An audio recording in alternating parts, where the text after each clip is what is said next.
l'invité de la matinale. KTO Radio. C'est dans la crainte d'un enlisement et l'espérance d'une paix juste que l'Ukraine entre ce mardi 24 février dans sa 5e année de guerre et la nouvelle invasion russe de 2022 au cœur d'un hiver, l'hiver le plus rude depuis le début du conflit et également du début du carême pour les chrétiens. Après la prière de l'Angélus place Saint-Pierre dimanche, le pape Léon XIV est revenu sur le conflit en Ukraine et dénoncé les souffrances infligées à la population ukrainienne qui pour autant résiste. On va revenir sur cette résistance avec notre invité ce matin, Constantin Sigov. Bonjour. Bonjour, merci pour votre invitation. Et merci beaucoup de l'avoir accepté, Constantin Sigov. Vous êtes philosophe, écrivain, directeur également du Centre d'études européens à l'université Mohyla à Kiev. Comment vous vivez, tout d'abord, première question, cette guerre, vous qui avez fait le choix de vivre régulièrement dans la capitale ukrainienne?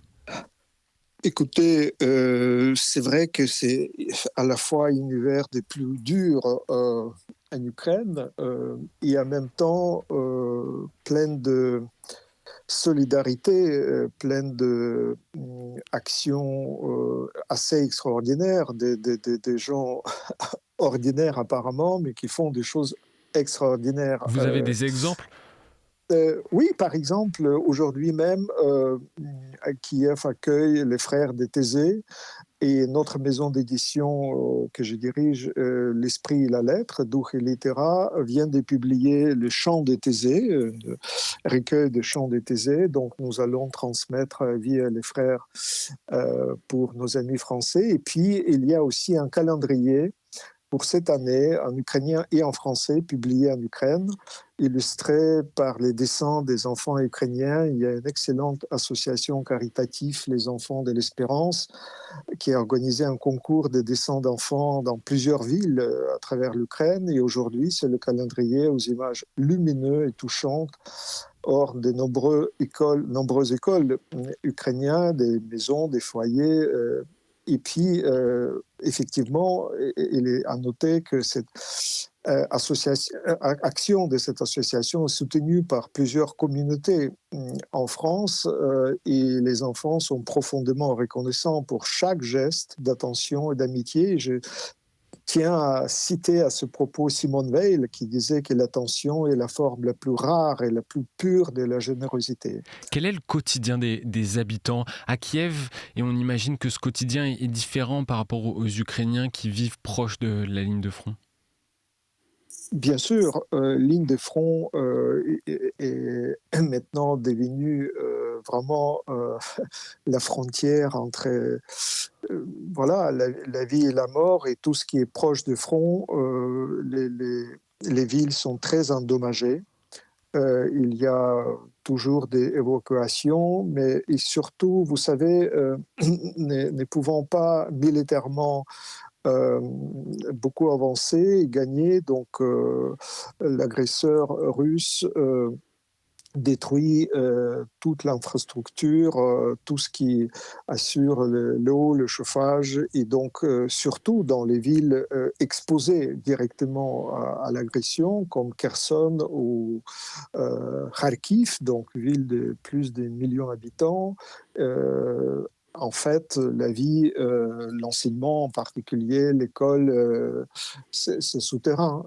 Et donc, effectivement, il faut tout faire pour que le ciel d'Ukraine soit protégé. Et d'ailleurs, j'ai co-signé dans Le Monde, votre journal, une tribune avec des collègues français en appelant justement protéger le ciel d'Ukraine. À mon avis, c'est une priorité absolue.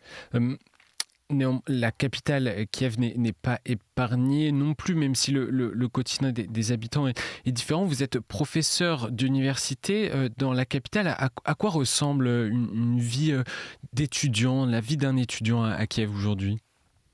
Bien sûr, il y a des événements qui se déroulent à l'université même, mais précisément parce qu'il y a un grand manque de chauffage et d'électricité, la plupart des conférences, des cours sont donnés en ligne, ce qui permet de réunir des étudiants à la fois dans la capitale, mais aussi à travers l'Ukraine, voire à travers l'Europe, et même dans les zones occupées si les étudiants ont accès à l'Internet. Donc, on continue malgré tout, bien sûr, d'enseigner, de publier, d'avoir voilà, les contacts aussi à travers les frontières. J'ai même participé à l'enseignement donné au Collège de Bernardin récemment, justement à propos de notre publication en Ukraine, à Kiev, du livre de Robert Badinter, récemment entré au Panthéon. Et son testament, c'est le livre Vladimir Poutine, l'accusation. Robert Badinter a bien voulu donner comme titre à ce livre Accusez Poutine, levez-vous. Et à mon avis, c'est vraiment la thèse à afficher sur le Panthéon à côté du portrait de Robert Badinter. Et pour les Ukrainiens, c'est l'exigence de la justice qui est absolument nécessaire pour chaque Ukrainien. À mon avis, c'est la manière justement de rendre justice aux meilleurs parmi nous qui ont donné leur vie pour notre résistance, pour la liberté, la nôtre et la vôtre. Il y a ces frappes de missiles, de drones qui touchent chaque jour des immeubles d'habitation, des hôpitaux qui sont ciblés, des bibliothèques, des infrastructures énergétiques. Quelle est la volonté russe en ciblant la société civile, Constantin Sigov ? Ils veulent s'aimer la peur, aussi bien en Ukraine, il n'y parvient pas, au contraire, au lieu de détruire notre résistance et notre esprit, au contraire, ils provoquent la colère, mais ils veulent aussi intimider et s'aimer la peur à travers l'Europe. Et donc, nous sommes entrés dans une nouvelle phase de cette guerre, celle des perceptions. Après 4 années de guerre totale, le combat ne se déroule pas uniquement sur le champ des batailles. Les Russes tentent actuellement de convaincre le monde qu'ils vont gagner, mais c'est absolument pas vrai. C'est un colosse au pied d'argile. Et donc, il faut résister à leur propagande. Celui qui semble fort l'emporte dans les esprits. Donc, il ne faut pas du tout céder à cela. Ils vont perdre cette guerre. La défaite économique et militaire est nécessaire pour libérer le peuple de ces dictatures meurtrières. Mais justement, Robert Badinter affirme d'entrée dans la préface du livre que moralement, les Russes ont déjà perdu cette guerre et la justice est nécessaire pour dire haut et fort que c'est irréversible. Vous, Constantin Sigov, c'est galvaudé pour vous de parler de paix. Il faut à la limite parler de paix juste, mais il faut parler surtout de justice. Oui, justement, il y a le tribunal pour juger le crime d'agression, le crime qui, n'est-ce pas, préside à tous les autres crimes, y compris contre l'humanité. Et justement, dans cette tribune publiée dans Le Monde, nous affirmons aussi qu'il est tout à fait nécessaire de penser, par exemple, vous connaissez qu'il y a 20 000 enfants ukrainiens qui ont été déportés et moins l'un sur 10 est revenu. Donc il y a des centaines, des milliers d'autres qui grandissent sous l'occupation, soumis à l'endoctrinement, et des milliers de civils sont détenus illégalement en Russie, souvent torturés, tandis que des millions de personnes vivent sur une contrainte permanente de l'exportation. Donc nous affirmons dans cette tribune que voilà, il y a l'appel People First lancé par notre prix Nobel Alexandra Matviichuk et nous demandons l'accès immédiat du Comité international de la Croix-Rouge à tous les captifs, le retour des enfants déportés, la libération de tous les civils détenus. J'ai partagé ce texte intégral sur ma page LinkedIn et Facebook, donc vous pouvez le lire si vous voulez partager ou signer. Constantin Sigov, vous êtes chrétien orthodoxe. Les chrétiens sont entrés dans le carême la semaine dernière. Dans quel état d'esprit le patriarcat de Kiev et les Ukrainiens orthodoxes abordent ce temps de jeûne et de prière ?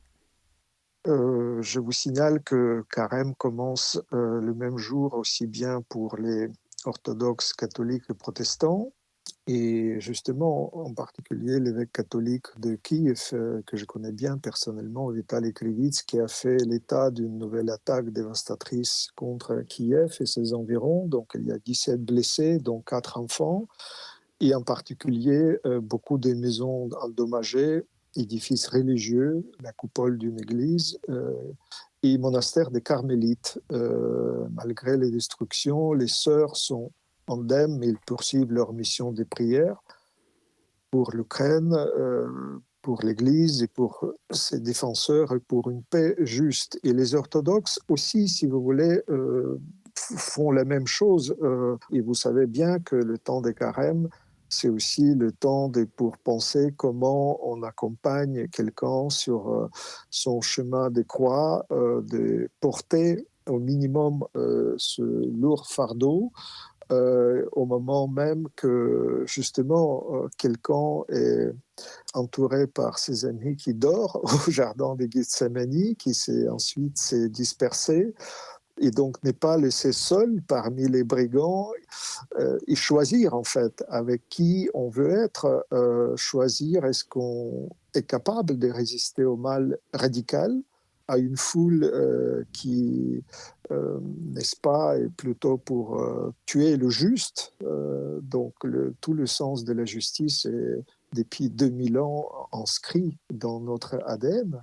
Et je crois qu'à la fois chaque action des simples laïcs ou des religieux est nécessaire pour raviver ce sens profond de solidarité et du partage au moment des épreuves. Et voilà. C'est le rôle qu'ont à jouer les églises de façon générale?